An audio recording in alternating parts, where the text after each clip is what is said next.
twongeye kubasuhuza turabifuriza kugira ibihe byiza badukurikiye kuri Primo Media Rwanda. Ngende Jean Dodier Kanijabo ndi kumwe na Clement Ndayisenga. Clement, yes, namahoro. Yarurebye nta kibazo. Kwa gatandatu kumeze gute? Kwa gatandatu ndabona gutangiranye izuba ritari ryinshi ariko ngo ni igitumbiko. Ariko ngo nicyo kiba gikaze kuruta izuba buriya. Nabonye mu gitondo ariko haba hakonjemo gake. Sinzi umuntu nabonye muri commentaire batubwiye ngo mujye mureka ibyo bintu byanyuma muganira ngo muhite mutangira ikiganiro. Abantu ko barakaye.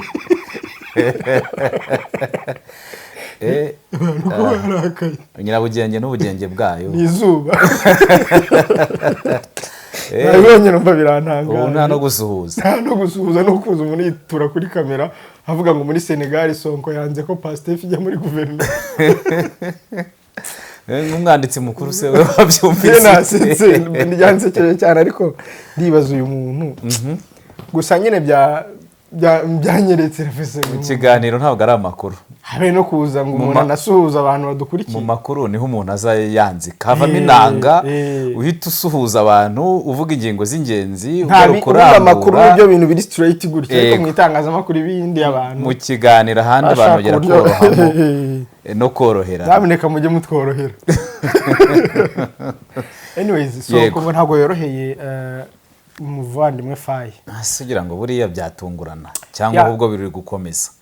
Ibi bintu byo muri Senegal ni ibintu bikwiye guha ishusho abategetsi benshi ba Afrika cyane abamaze igihe kinini ku butegetsi ko urubyiruko rukaza nk'ubu ishyaka Pastef mu kanya nahoze nirebera igihe ryashingiwe 2013 Sonko yari umugenzuzi w'imisoro hari mu gihugu cya Senegal. Yego. Atangira kunenga ikoreshwa nabi ry'umutungo wa leta. Nk'umuntu wawugenzuraga. Aravuga ati hari amafaranga ya leta agenda mu bintu bitari ngombwa mu yakoresha nabi biki n'ibiki.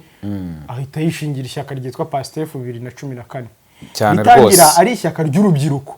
Rigamije kurwanya imikoreshereze mibi y'umutungo wa leta, rigamije kugaragaza ko abanyafrika bagomba kugira agaciro muri Afrika yabo. Yego. Dondi shingiye kuri Pan-Africanism. Uruvanga imigabo n'imigambi yaryo muri rusange yari shingiye ku byo yarabonye ari umugenzuzi. Kuko niba intego ya mbere yinjiye mu butegetsi amaze kubugeramo areba imikoreshereze mibi y'umutungo wa leta. Areba imikorere mibi y'inzego z'igihugu. Yego. Areba uburyo abanyagihugu badahabwa agaciro mu gihugu cyabo. Hakimakazwa abanyamahanga cyane cyane abafaransa. Yego. Kuko yise avuga ngo kurwanya ruswa n'isesagurwa ry'umutungo wa leta. Yego. Ahita bishyira mu migabo n'imigambi y'iryo shyaka. Guteza imbere ubusugire bwa Senegal mu by'ubukungu na politiki. Ubwo ni ibyo nakubwiraga nyine byo kwanga abanyasenegal imbere. Nka bya bindi bya ama. Yego. Guteza imbere umurimo, imyitwarire myiza n'ubutabera. Kuko yabonaga ko ngo ubutabera budatangwa n'ubu no mu byapfa na Faye harimo kuba Makisa ataragezwe imbere y'inkiko ndetse n'abandi bo ku ngoma ye bandi ngo bagiye bakoresha n'umutungo w'igihugu bijandika no mu byaha. Yego, akanga ko bakorwaho n'iperereza kandi we amakuru yose ngo ayafite. Ndetse ngo no gushyigikira ibitekerezo bya Pan-Africanism cyangwa se ubumwe n'iterambere bya Afrika kuko ikaba ya Afrika yigenga. Ibyo ngibyo nibyo yashize muri iryo shaka ndetse no kugabanya ubushobozi bw'ibihugu by'amahanga mu gufata ibyemezo bigira ingaruka ku baturage ba Senegal. Umuntu utakunda uwo muntu ni inde muri Afrika? Nawe. Ariko barahari. Dufite abanyafrika. Dufite abanyafrika b'uruhu rwa Afrika ariko mu ntekereza ari abera. Ni ibyo rero nguko uko Sonko yazamutse nicyo tugiye kuganiraho ubu. Ousmane Sonko ari minisitiri w'intebe wa Senegal akaza kwirukanwa kuri uwo mwanya akaba yaratorewe kuba president w'inteko ishinga amategeko. Yego. Muri Senegal ubu ngubu yanze ko abayoboke b'ishyaka Pastef riri ku butegetsi bagirwa ba ministri bajya muri guverinoma. Ejo kuwa mbere yahuye na mugenzi we President Diomaye Faye usigari mu cyeba we. Yego, bahoze ari inshuti magara. Yego, baganira ku bijyanye no gushyiraho guverinoma n'ibiki byose. Aravuga ati aba Pastef ntabwo bagomba kujya muri guverinoma. Ibi rero bisobanuye iki muri politiki ya Senegal? Biraganisha iki gihugu cya Senegal ese twitega iki mu gihe byaba bikomeje gutya? Nibyo tugiye kuganiraho nuko twari dutangiye gusa tubumvisha muri make uyu Sonko uwo ari we mu gihe Diomaye Faye nta muntu wari umuzi. ni Sonko wari umuzi nk'inshuti ye w'umuntu wenda ufite ibyo yafashije mu ishyaka mo imbere ariko hari abantu bakora batagaragara yego bakaba banafite uruhare runini. Nibyo ntimukabona umuntu ngo nuko agaragara ari we ntuza w'ishyaka umuyobozi w'ishyaka ariko inyuma ye hari abacurabwenge hari abagegena imigabo n'imigambi, hari abakora za manifesto. ni nko ku ngoma ya cyami abiruse baragaragaraga nta n'umuntu wari ubazi ariko nibo babaga bari abacurabwenge bakomeye b'ubwami.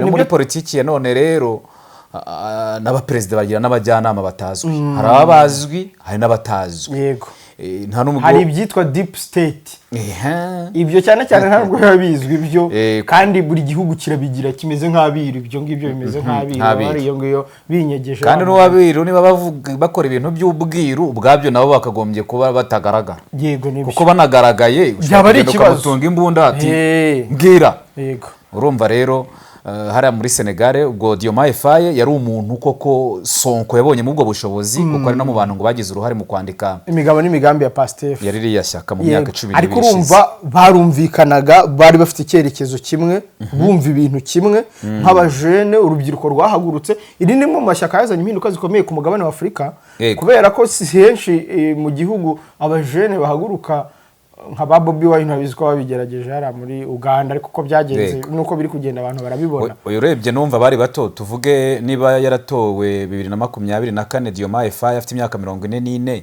niwe perezida muto watowe n'abaturage. Nabonye mu Burundi bambwira mu Burundi nabonye bambwira ngo Ndadaye 93 ngo yari yatowe Ndadaye.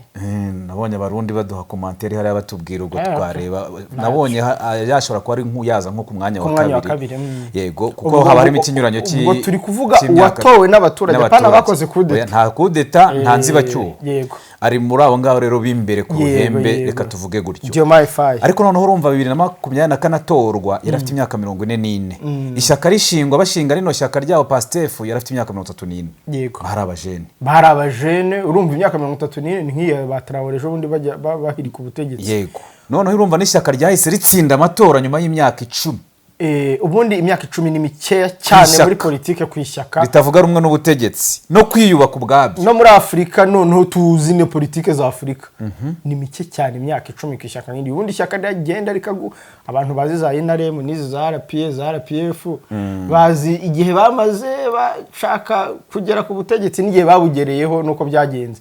Uretse bya bindi batoragura umuntu mu Bubirigi bakamuzana bakamuha igihugu, ariko ubundi yishinze ishyaka abantu bari bikana Etienne Tshisekedi muri Republika Demokarasi ya Kongo imyaka yarwanye kugeza ubwo abonye byanze noneho yigira perezida akarahiririwe mu rugo wa Etienne Tshisekedi wa Mulumba. Yego ibyo rero ni ibintu muri politike twavuga ya Afurika bikwiye kuba urugero ku bakiri bato ko ushobora guharanira ikintu mu by'ukuri ukaba wakigeraho, ariko kumara kubigeraho rero ubundi kubigeraho ndumva bishobora kuba byakoroha ugereranyije n'ibyakurikiranye nyuma.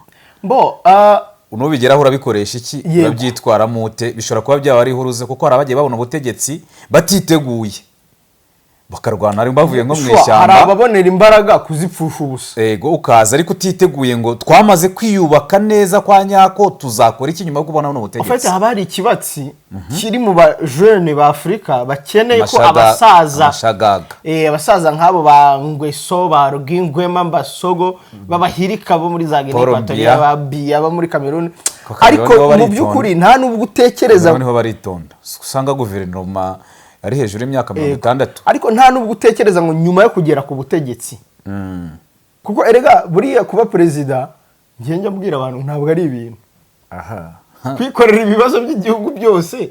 Ubundi mu bwami ni ibyawe ubwawe. Ku ngoma y'ubwami mu Rwanda nibwo babivugaga neza, umwami si umuntu.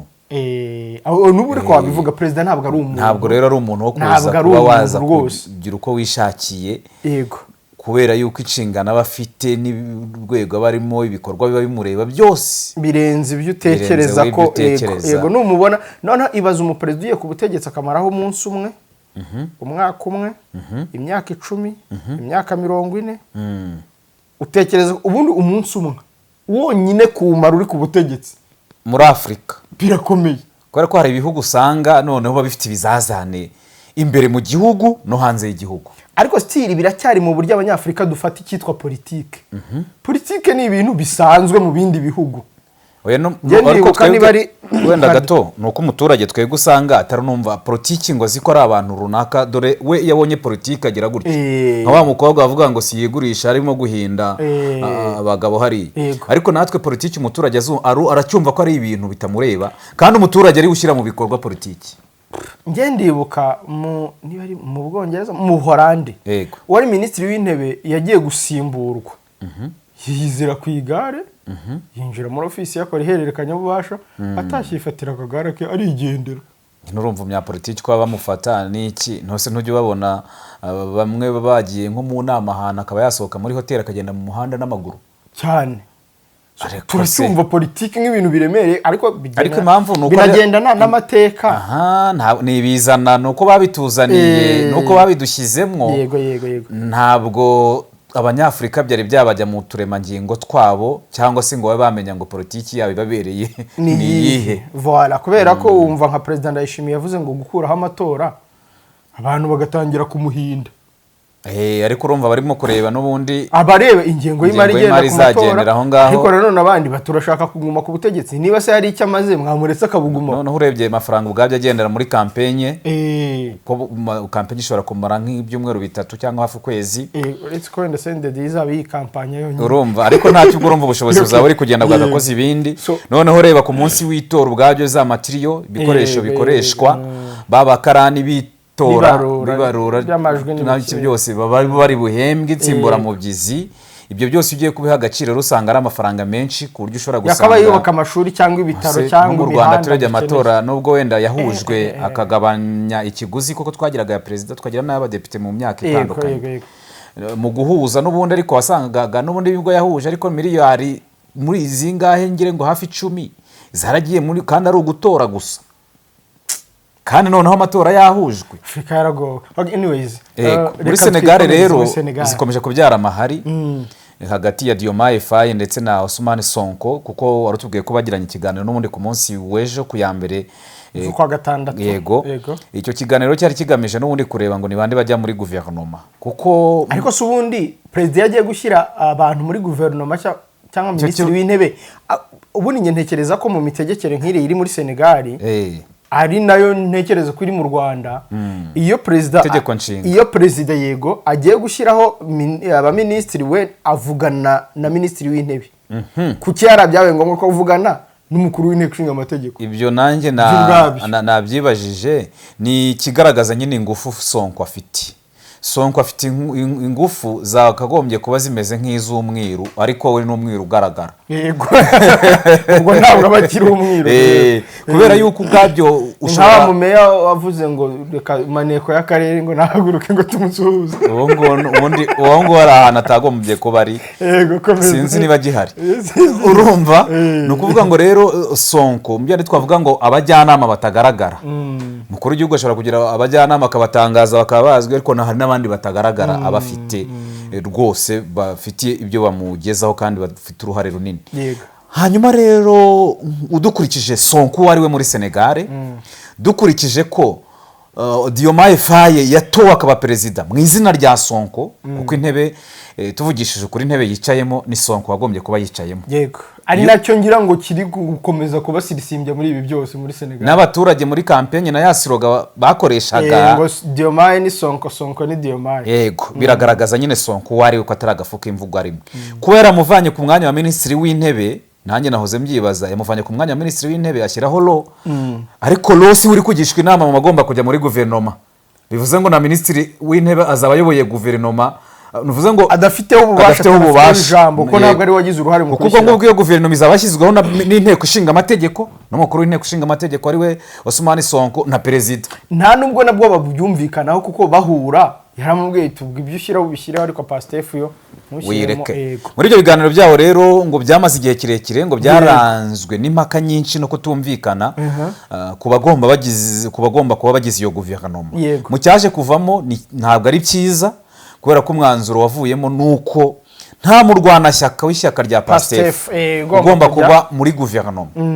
Bivuze ngo minisiteri zose zo muri Senegal mu baminisitiri 30 bashyizweho uyu munsi nta minisitiri n'umwe uva mu ishyaka riri ku butegetsi, atari uko batabishaka, atari nuko perezida adashaka kubashyiraho, ahubwo kubera ubwumvikane buke hagati ya Ousmane Sonko na perezida Diomaye Faye, ubwo n'umukuru w'inteko ishinga amategeko na perezida, byatumiye umukuru w'inteko ishinga amategeko ari nawe nyiri shyaka rifite ubwiganze mu nteko ishinga amategeko afata icyemezo yuko nta murwanashyaka we ugomba kujya muri guverinoma ya Diomaye Faye.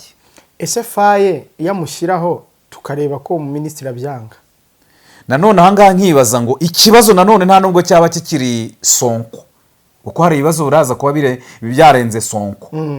Niba umuntu ari umurwanashyaka w'ishyaka ariko afite n'ubundi burenganzira, voilà, afite n'inshingano. Ibi bintu rero nahise ntekereza nkibibona ko bishobora gucamo PASTEF ibice bibiri, ariko n'ubundi nibyo bigiye gukurikira. Igice kiri kuri Diomaye Faye n'igice kiri kuri Sonko, kuko niba ubyumva neza Sonko ari gufata abarwanashyaka ba PASTEF nk'abana be, afatira umwanzuro nk'umubyeyi, abana be batarageza igihe cyo kwifatira imyanzuro. Kandi abo turi kuvuga n'abantu bize bafite ubushobozi, bafite impamyabumenyi zo ku rwego ruhenutse Abanyasenegali bari n'igihugu gikeneye. Abanyasenegali bari mu bantu biga kandi batajya bapfa gukoreshwa ngo cishwa. None se tuvuge niba PASTEF ari nayo wenda ufite ubwiganze mu nteko kubera yuko ni nabyo ntuza ari no kurisha rega Sonko ngo ishyaka rifite ubwiganze no muri yambwirwa ruhama kijya mu nteko ishinga amategeko yarabivuze ngo nibyo byakagombye nyine kuba rishingiyeho no mu byemezo byose no muri guverinoma. No kuvuga ngo ni nkaho yakavuze ngo guverinoma yego yakagiyeho ariko iragendera ku bitekerezo byanjye. None se urabura ukuriye inteko ishinga amategeko, ube n'ukuriye guverinoma utagaragara, ube na perezida nanone, ube na perezida w'ishyaka, urumva aho ngaho byamaze kuba gatogo. Bafite amatora ngira ngo 2029 hari amatora, ariko nanone sinzi ko bizageza icyo gihe ukurikije biri kuba uyu munsi. Reka turebe ibyabaye rero bisobanuye iki muri politiki ya Senegal, ibyo kuba PASTEF Sonko wayidodeyeho ku mufuka, si je peux dire, yego wayidodeyeho ku mufuka ari kwangira n'abarwanashyaka uburenganzira ubundi bemererwa muri politiki n'amategeko ahubwo abibemerera. Kuko ibaze kubuzwa kwanga gutanga umusanzu ku gihugu cyawe, niga nako kazi warunagakeneye, yego no gutanga no musanzu n'igihugu kigukeneye. Ikindi ni imigabo n'imigambi PASTEF yashyizeho ibigomba kugirwamo uruhare n'abarwanashyaka bari mu myanya ifata ibyemezo muri leta. Noneho niba hari ibyo warwanyaga abo wasimbuye ku butegetsi bigatuma ushinga ishyaka rimaze imyaka 12 rikagira amahirwe rikajya ku butegetsi hakiri kare, nanone guhangana sibyo byakagombye gushyirwamo imbaraga, kuko urabona ko igishyizwemo imbaraga na Ousmane Sonko ni ugusenya igikorwa icyo ari cyo cyose kiri gukorwa na perezida. Birumvikana guhindura abantu nka ba Diomaye Faye n'urugero, niba ariko mubona abantu bumve ko ariko ameze. Kuri iri segonda nibura abantu 16,000 bari mu kirere mu ndege bava ahantu hamwe bajya ahandi. Kuzenguruka isi bisigaye byoroshye ku buryo uko turi miliyari 8 dusa naho turi abaturanyi kubera uburyo bwo gukora ingendo bisigaye bikorwa.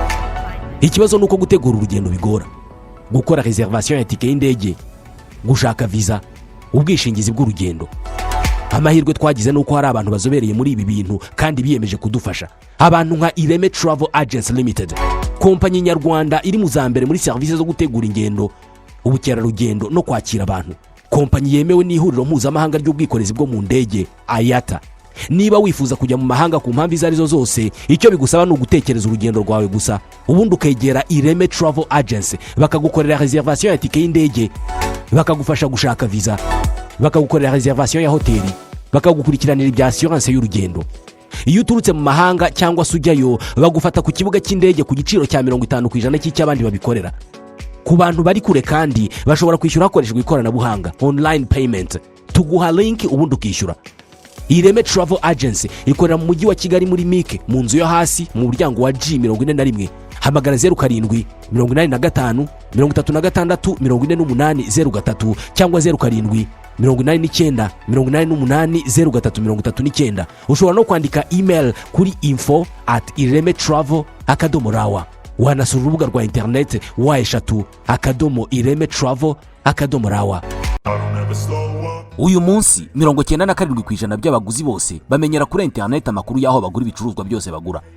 Niba amakuru kuri business yawe ari ahandi hantu hatari kuri internet, ubwo urashakira abakiriya aho batari. Reka mbivuge neza, niba udakorana na Afrinovators mu kumenyekanisha business yawe, urashakira abakiriya aho batari.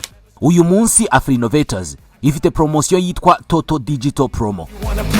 Hano tukubakira website nziza kandi igezweho, yaba ya business isanzwe, e-commerce, NGO, amashuri, ibigo bitanga service n'ibindi.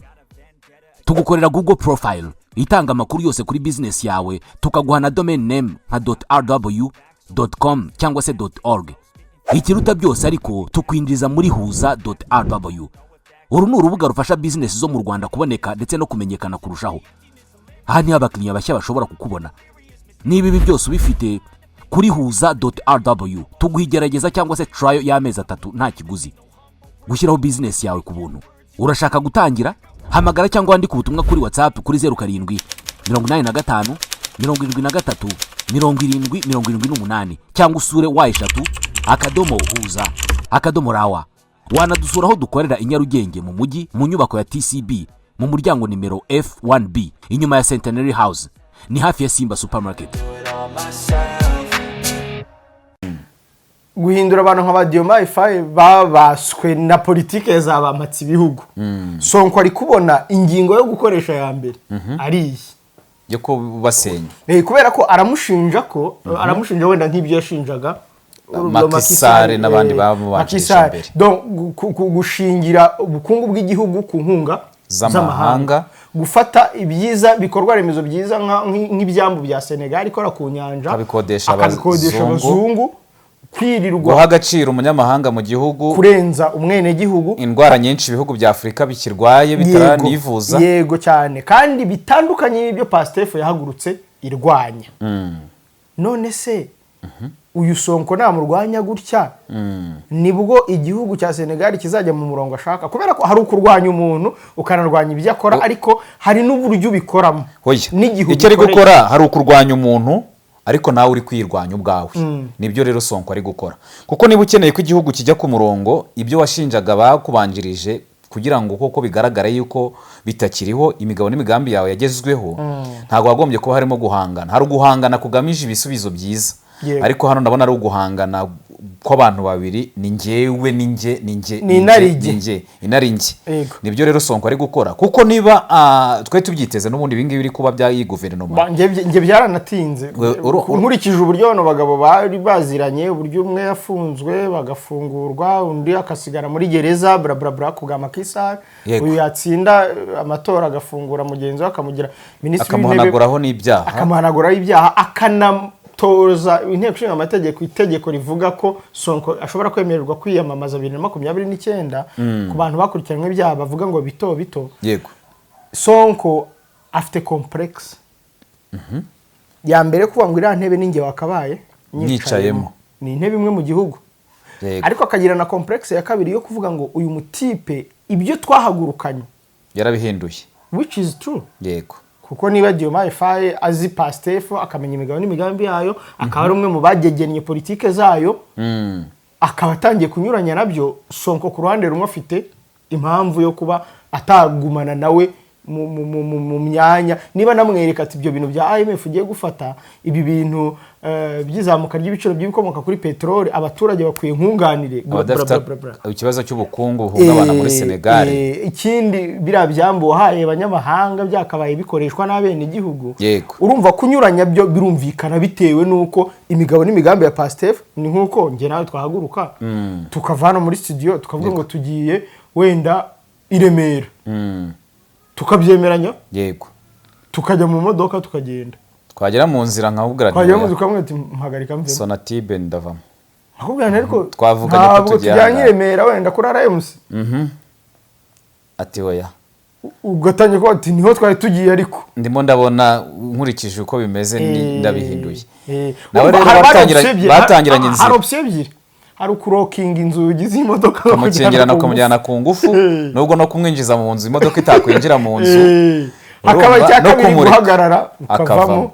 Ari nabyo Diomaye Faye yakoze, yabwiye Sonko ati mvira muri guverinoma yarahise amusohora ndabona yisohoka mu modoka yanjye vibaya sana ni nkaho biganira ahubwo byabishye bari mu rugendo yego yumva akomeje ibyo kumubwira tukumvikana atamubwira tuzi n'ikindi nsohokera mu modoka ugende niyo yahise amuvana rero muri guverinoma nibyo ntekereza rero nibyo navugaga ntibi bintu biraza gucamo Pastef kabiri ngira ngo ubushize nibyo twavuze yuko igihugu gishobora no kwisanga gicitsemo ibice bibiri kuko ishyaka niricikamo kabiri burya ishyaka riri ku butegetsi ricitsemo kabiri nabo barwanashyaka baba bacitsemo kabiri munyihanganire wenda n'abadukurikira nyihanganire nicyo kibazo ngerana n'abaperezida b'abasivile abaperezida b'abasivile gufata icyemezo cyanya cyabira abagora pe sinkubeshye ariko nanone biterwa nuko baje n'imbaraga bafite none se mbwira muri Afurika umuperezida w'umusivile waje agashyira ibintu ku murongo Magufuli kubera ko yasanze chama cha mapinduzi ifite system igenderaho yego abangaba rero bo baje yego ari bashye Magufuli nk'ukajya umuvuga ntabwo ari perezida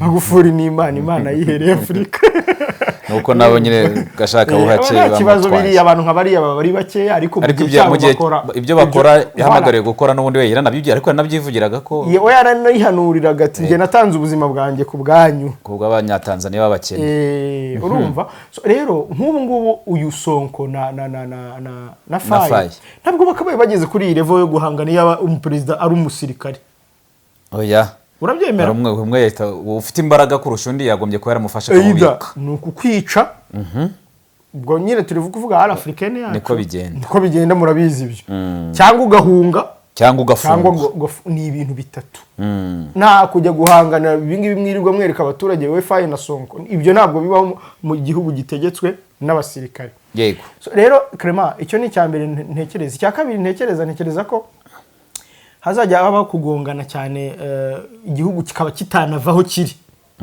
kubera guhangana kwa uribuka ko ari amafaranga bari bagiye gukura muri IMF yego miliyari imwe na miliyoni 800 z'amadolari ya Amerika ibyo rero ntekereza ko bizagorana nabyo kuko inteko ishinga amategeko izajya ivuguruza guverinoma ubundi kugira ngo abantu babyumve neza nta ibyemezo byo niba inteko ishinga amategeko ishinzwe kugenzura guverinoma hari n'abakozi cyangwa amambasaderi bemezwa n'inteko ishinga amategeko n'abandi bayobozi mu myanya ikomeye mu gihugu hari abanyura mu nteko ishinga amategeko bemeza imishinga y'amategeko inyura mu nteko ishinga amategeko kwemeza amasezerano mpuzamahanga binyura mu nteko ishinga amategeko kwemeza ingengo y'imari binyura mu kwemeza inguzanyo n'inkunga binyura mu nteko ishinga amategeko ubwo mwumva uburemere nubwo inteko ishinga amategeko nyinshi biza nyine nka formality yego binyuzwamo nka formality ariko ni formality kubera ko ushyaka riri ku butegetsi rero rifitemo ubwiganze yego niyo mpamvu tubyita formality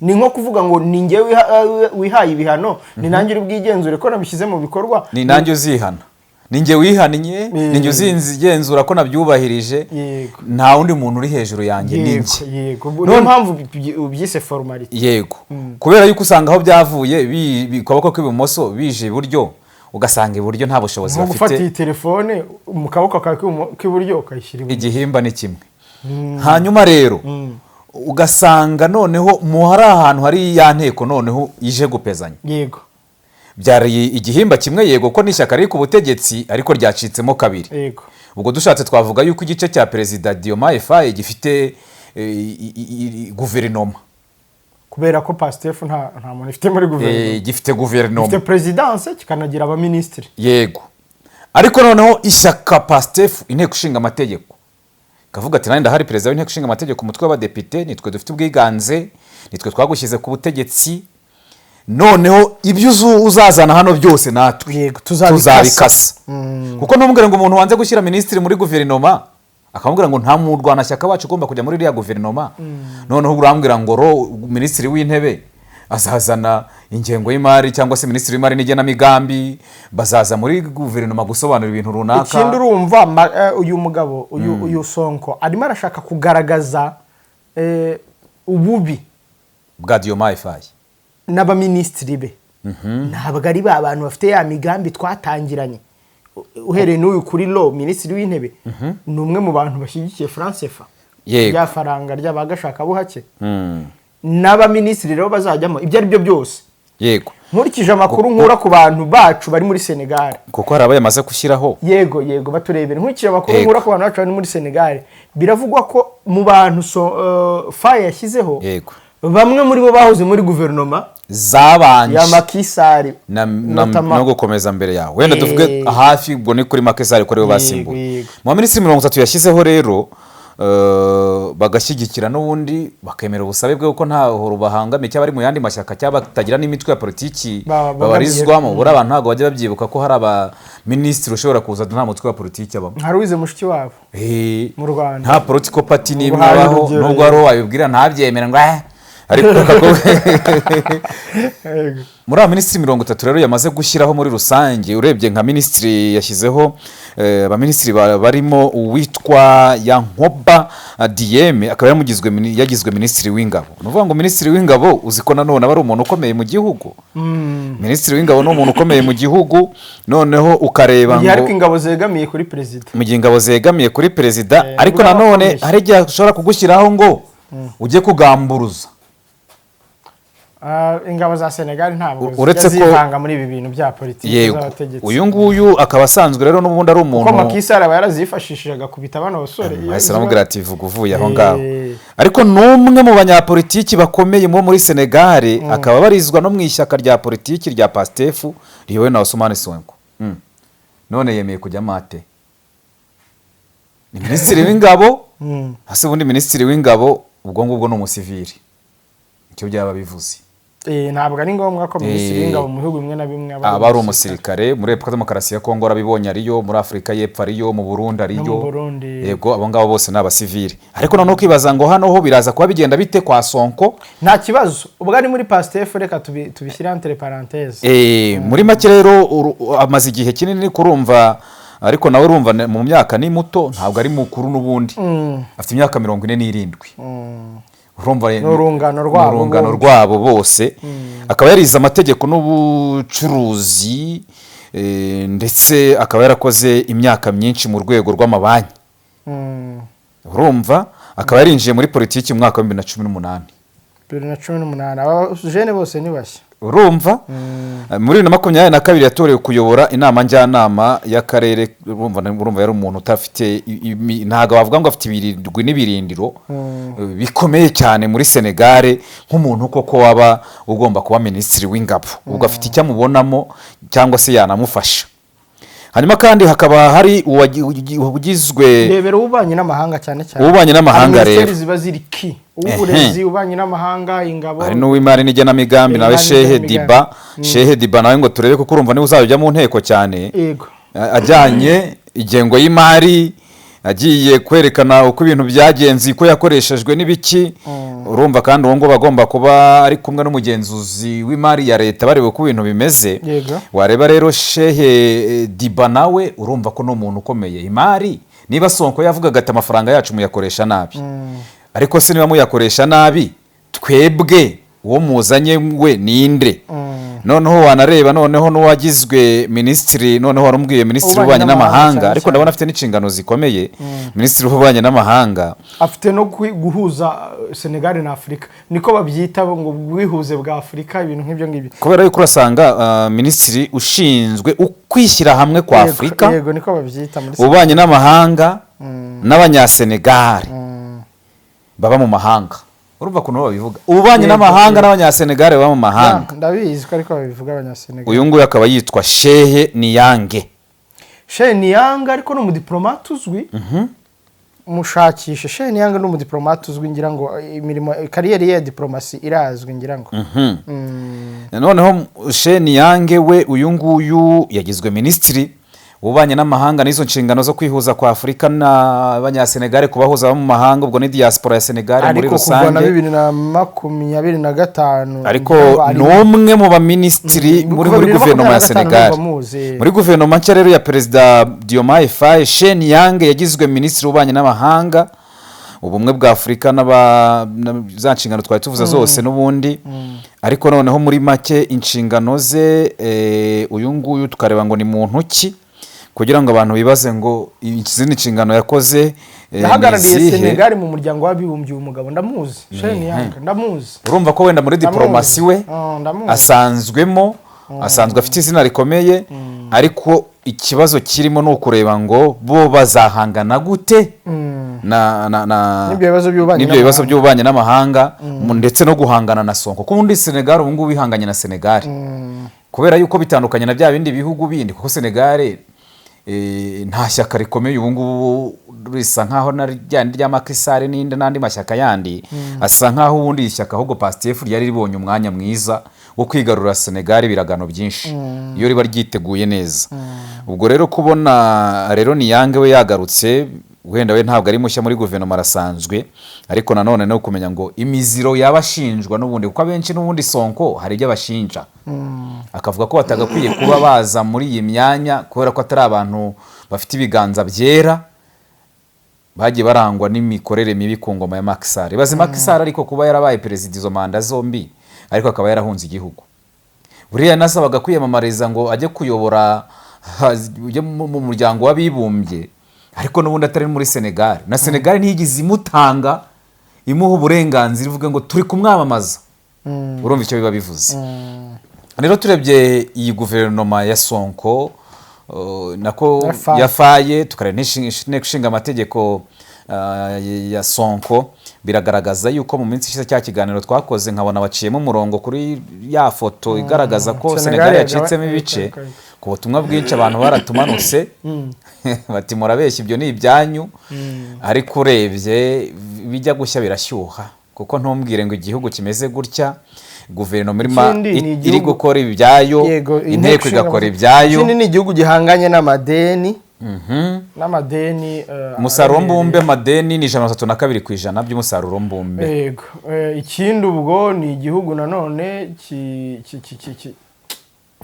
baracyafitemo ijambo bari abantu niba bafite mudiyo mayifayi gashaka buhake ni igihugu cyegeranye na bano bahungu bafite bawe ni uvuga ngo icyo ashaka Sonko atanahurizaho na Faye we kubw'ubundi yakagombye guhita joininga bajoininga Alliance des États du Sahel biriya bihugu bitatu ubu ngubu twakabonye Senegal tuvuga ngo ni igihugu cya kane kindi kibyiyunzeho yego ariko Faye we akageramo gutinya no kugenda bigura intege akareba gatinya wenda bya bihano byashyizweho agatinya ariko Sonko akavuga ngo no kinamwanzo kinamwisho gifite itangiriro n'ubundi cyagira n'iherezo Sonko urumva impamvu n'abantu benshi bamushyigikiye abasenegale n'abapanafricaniste yego abanyafrika benshi basonze icyo kintu cyitwa ubwigenge bw'ibihugu byabo bwa nyabwo apana bw'amabendera ubu mu Kiswahili niho babyita neza ngo uhuru wa bendera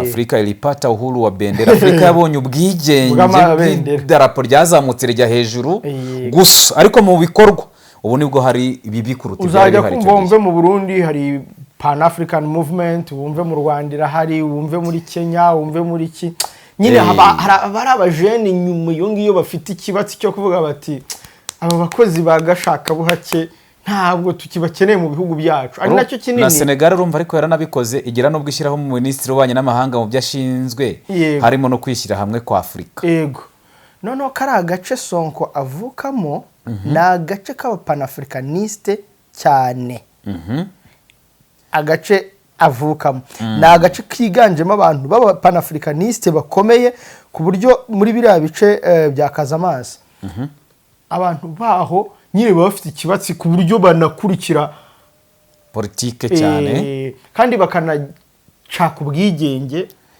urumva muri biriya bice n'ubundi kuko za Senegal za Ghana yari n'inzira inyuruzwamo abacakara bajya kugurishwa wabonye mu minsi ishize Papa Leo wa 14 yemera uruhare rwa Kiliziya yagize mu bucakara aho muri nyanja haragwemo abantu basaga miliyoni 2 abandi basaga miliyoni 15 bagiye bunyago ubundi ubutabera bubaye bunabaho nibyo tuba tuvuga rega ntabwo abantu bagomye no kuba basaba imbabazi gusa urumva kuko nabonye na Ghana yaratangije ikirego iregera indishyi umuryango w'abibumbye mu minsi ishize urutse kwiyerurutsa avuga ko ngo icyaha cya mbere kiruta ibindi ku isi cyakorewe ikiremwamuntu mu bucakara, ariko usanga nyine urega ari buregera, usanga urega ari buregera. Noneho bareba biriya bihugu uko byanyuzwagamo abo bantu n'inzira, babasa nk'abantu bazi ububabare n'amateka yo no kwishyira hamwe kwa Afurika no kwigenga kwayo, nibo bumva hari cyanga cyabyo.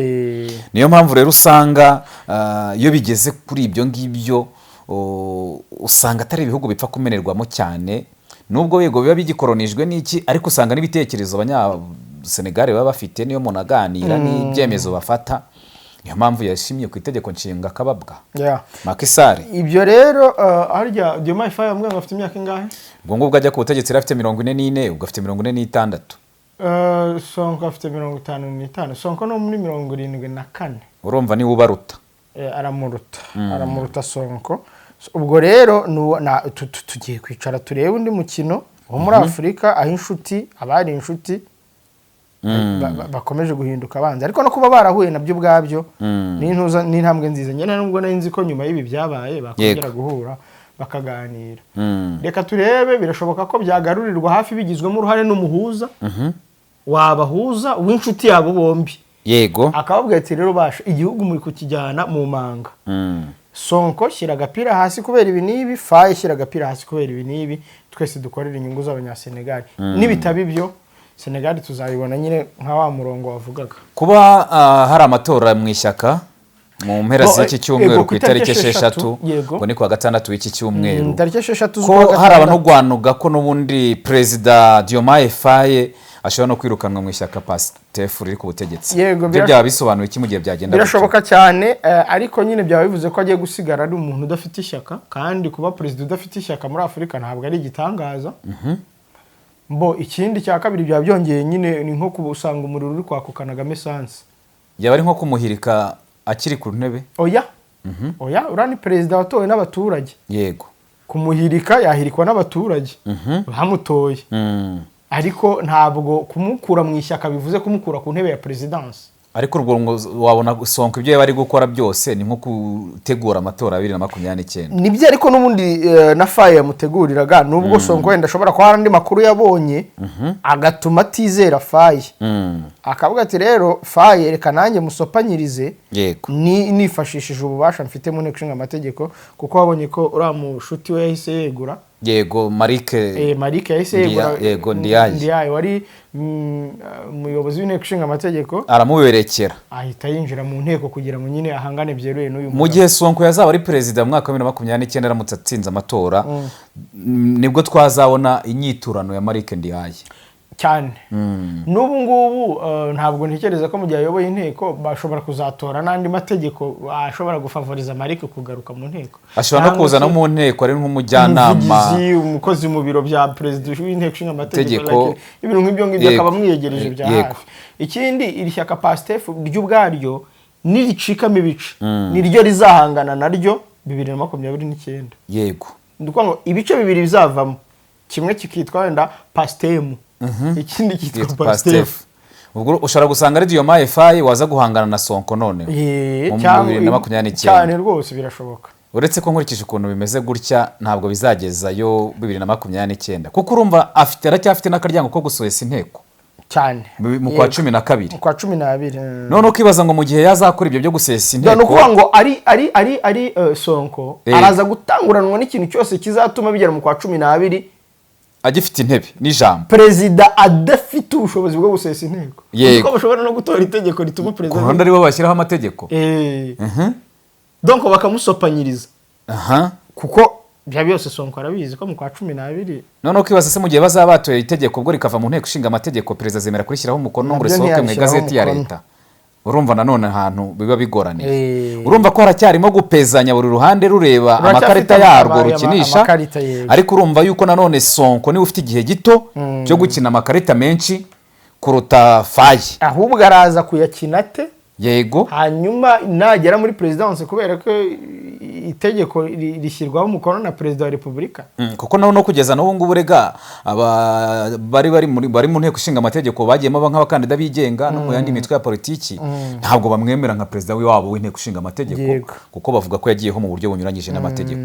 Niba utorewe umwanya wawe nk'umudepite ukabona izindi nshingano, ubundi uwo mwanya wagombye kuba uvuyemo burundu utazawugarukamo mu buryo bw'amategeko. Bakavuga bati se uwo mwanya ni wowe wawuwanze ujya gukora undi ugarutse uti ari ibyo ngibyo wajyana ahantu wari warabonye akazi bakwirukana cyangwa mutakumvikana ugasezera ukajya uvuga ngo wa mwanya wanjye wundi cyane rwose urumva ibyo ngibyo ntabwo urumva ko bikocana. Haracyarimo ibintu byinshi byo kwitega rero. Reka twitege Senegal turebe ikizavamo. Yego wakoze cyane Clement. Asante sana. Wakoze cyane namwe abari badukurikiye.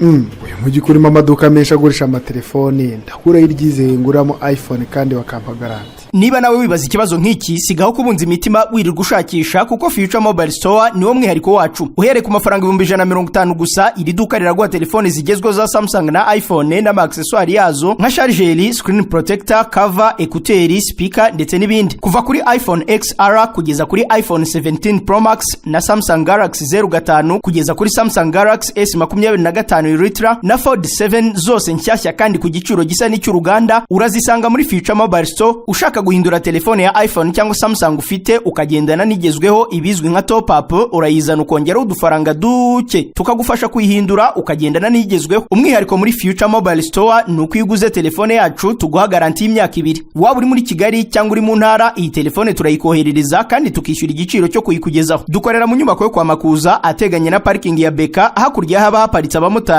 ku muryango wa 35. Ku bindi bisobanuro waduhamagara cyangwa ukatwandikira kuri 07847286 no kuri website wa eshatu@futuremobilestore.rw. Wadusanga no ku mbuga nkoranyambaga zacu hose ni Future Mobile Store. Gana Future Mobile Store, telefone zigezweho mu Rwanda tuzishyire mu biganza byawe.